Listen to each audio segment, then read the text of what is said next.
नमस्कार। आज की चर्चा है पंच महायज्ञ पे। तो पंच महायज्ञ आपने सुना होगा। तो हमारे शास्त्रों में बताया गया है कि हमें पंच महायज्ञ रोज करने चाहिए। बड़ा मुश्किल सा लग रहा है कि रोज कैसे होंगे यज्ञ। तो एक पांच यज्ञ, और वो भी महायज्ञ। महायज्ञ का मतलब ये नहीं कि बहुत ग्रेट। महा का मतलब यहाँ पे महत्वपूर्ण है, महत्वपूर्ण यज्ञ हैं। और ये महत्वपूर्ण इसलिए हैं कि क्योंकि ये हम जो प्रकृति है उसमें रहते हुए हमें जीने की तरफ हमें डायरेक्शन देते हैं कि आप कैसे जिएं, इकोलॉजिकल बैलेंस में कैसे जिएं, और कैसे इकोलॉजिकल बैलेंस को बनाते हुए आप जी सकते हैं। तो मनुष्य को ये हमारे जो सनातन संस्कृति है वो परमात्मा ने एक जीने का ढंग दिया है जो सत्य पे आधारित है, रियलाइजेशन पे आधारित है, और पूरा बहुत ही बेहतरीन तरीका है ज़िंदगी जीने का। इसमें परमात्मा हमसे कुछ नहीं चाहता है। परमात्मा चाहता है कि आप सत्य, साधारण और अच्छा जीवन जिएं। वही उन्होंने पंच महायज्ञ में यहाँ बताया। उन्होंने बताया कि हर व्यक्ति को पंच महायज्ञ रोज करने चाहिए। और ये पंच महायज्ञ कौन कौन से हैं मैं आपको बता देता हूँ। आपको पहले भी पता होगा, परंतु मैं इनको अपने एनालिसिस के हिसाब से बता रहा हूँ कि इनका क्या मतलब है। तो यज्ञ तो आप जानते हैं कि यज्ञ वो अग्नि में हवन करना और सामग्री डालना, घी डालना, ये सब है। पूजा एक तरह की है वो। तो उसमें 3 तरह की क्रियाएं होती हैं यज्ञ में। कि पहला, एक तो हम यज्ञ के दौरान एक दान करते हैं। दूसरा वो एक देव पूजा है यज्ञ। और तीसरा है संगतिकरण, कि हम सोशल गैदरिंग कर लेते हैं, सब लोग बैठ जाते हैं। तो ये 5 महायज्ञ हम बिना अग्नि जलाए और वो सामग्री जलाए और वो सब कुछ किए बिना भी कर सकते हैं। और कैसे कर सकते हैं वो तो मैं आपको साथ साथ बताता रहूँगा। तो 5 महायज्ञ बताए गए हैं।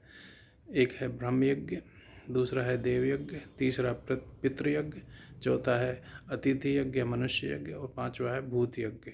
ये 5 यज्ञ जो है इकोलॉजिकल बैलेंस को बनाए रखने के लिए हर व्यक्ति को रोज़ करने चाहिए, ऐसा हमारे शास्त्रों में कहा गया है मेरे हिसाब से। तो ज़रूरी नहीं कि आप आग जला के ये करें।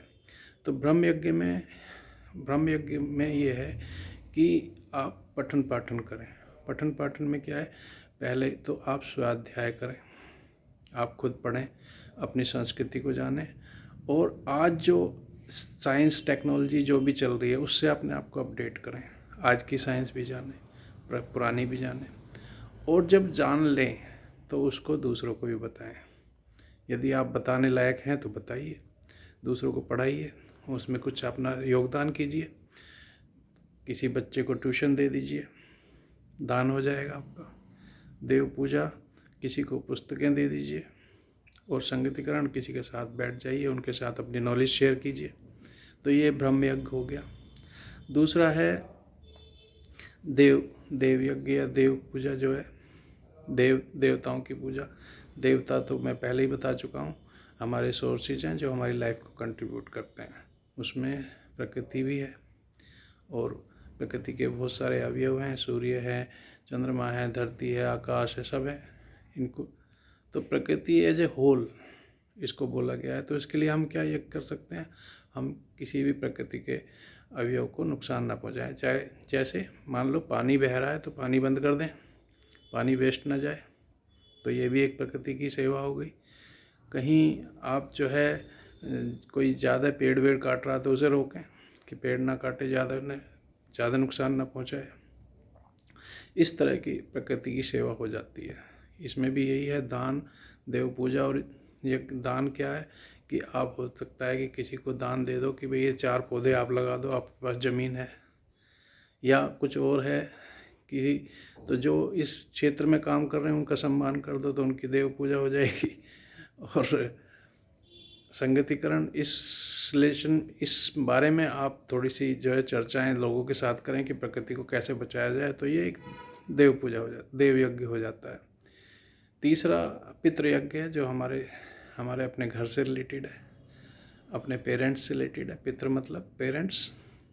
हम उनका सम्मान करें, उनका सम्मान मतलब श्राद्ध करें तो सम्मान करें, और तर्पण मतलब उनकी तृप्ति करें, उनकी जो इच्छाएं हैं उन्हें पूरी करें। और दान तो हम उन्हें कुछ कर नहीं सकते, तो मतलब जो उनकी रिक्वायरमेंट्स हैं उन्हें फुलफ़िल करें। संगतिकरण में इसमें यह है कि आप उनके साथ बैठ के बात कीजिए, उनकी बात समझिए, उनके इमोशंस को समझिए, ये उनका संगतिकरण हो गया। चौथा है अतिथि यज्ञ और या मनुष्य यज्ञ। अतिथि यज्ञ में यह है कि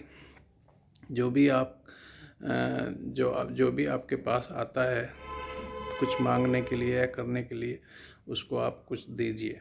अतिथि तो वैसे तो पहले प्राचीन काल में बहुत पहले वो लोग हुआ करते थे जो सोशल काज में लगा रहते थे। वो अपना सब कुछ छोड़ देते थे, वो समाज के लिए जीते थे। उसमें ऋषि मुनि भी थे, तो कभी कभी आ जाते थे कहीं पे गाँव में, तो उनके लिए तो 4 दिन गृहस्थ लोग शेल्टर देते थे उनको, उनकी सेवा करते थे, तो वो अतिथि हुआ करते थे। और इसको मनुष्य यज्ञ भी कहा गया है। इसमें मतलब मानव कल्याण के लिए यह यज्ञ है। मतलब आप मनुष्यों की भलाई जिसमें आप कर सकते हो, डायरेक्टली इनडायरेक्टली जैसे भी, तो वो आपको करनी है।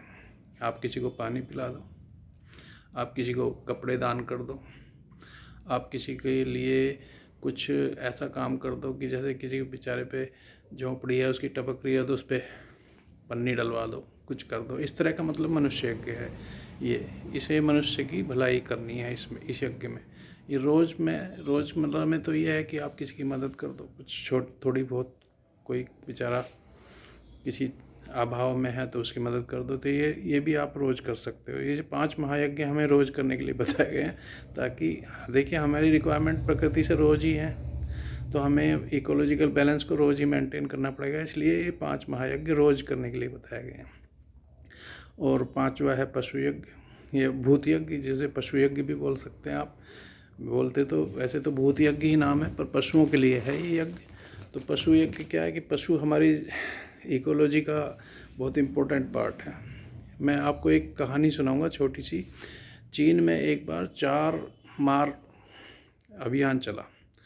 उसमें क्या है कि उन्होंने चिड़ियाओं को, चूहों को, इन सबको, मच्छरों को और खटमलों को, इनको मारने का अभियान छेड़ा।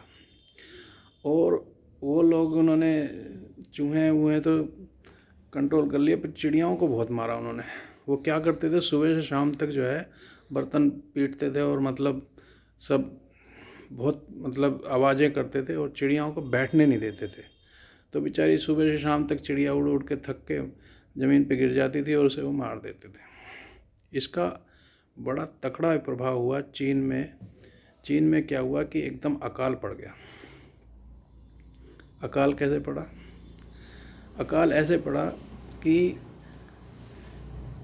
जब चिड़िया वहाँ पे कम हो गई, या ऑलमोस्ट उन्होंने लगभग ख़त्म ही कर दी, तो क्या है कि जो फसलों में कीड़े हो गए, और कीड़े हो गए तो टिड्डियाँ आ गई कीड़े खाने के लिए, और टिड्डियों की संख्या बहुत ज़्यादा बढ़ गई। तो टिड्डियों को अब कंट्रोल, टिड्डियाँ का क्या है कि चिड़िया जो है टिड्डियों के अंडे खा जाती हैं, तो इससे टिड्डियों का प्रसार रुकता है। तो इस तरह से वो टिड्डियाँ आ गई और टिड्डियों ने सारी फसल जो है ख़राब कर दी, सब चौपट कर दी, क्योंकि टिड्डियों की संख्या इतनी, टिड्डियाँ जो है, टिड्डियों के अंडे चिड़िया खाती थी, अब को चिड़िया तो है नहीं।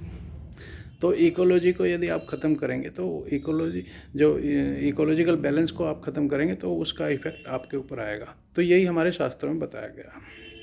तो पशु हमारे बहुत इम्पोर्टेंट हैं, चाहे वो गाय हो, भैंस हो, बंदर हो, हाथी हो, शेर हो, कोई भी है, सबका हमारे इसमें जीवन में योगदान है। हमें विचार करना चाहिए पहले उनको नुकसान पहुंचाने से पहले, और जो भी आपसे बन सके उनके लिए करना चाहिए। यही हमारे 5 महायज्ञ हैं। हमारी इतनी महान संस्कृति है, आप समझेंगे, जानेंगे, छोटी छोटी बातों को समझेंगे, तो आप और आपका परिवेश दोनों बचेंगे, अदरवाइज दोनों ही ख़त्म हो जाएंगे। आज लोग छोटी छोटी बातों को नहीं समझ पाते हैं, परंतु हज़ारों साल पहले जब बेचारों के पास कुछ भी नहीं था, ना टीवी था, ना मोबाइल था, वो उन लोगों ने समझ ली, और हम लोग नहीं समझ पाते हैं। इसीलिए कुछ लोगों को ये आप बताइए, प्रचार कीजिए, यही आपका ब्रह्म यज्ञ भी हो जाएगा। अच्छा जी, नमस्कार।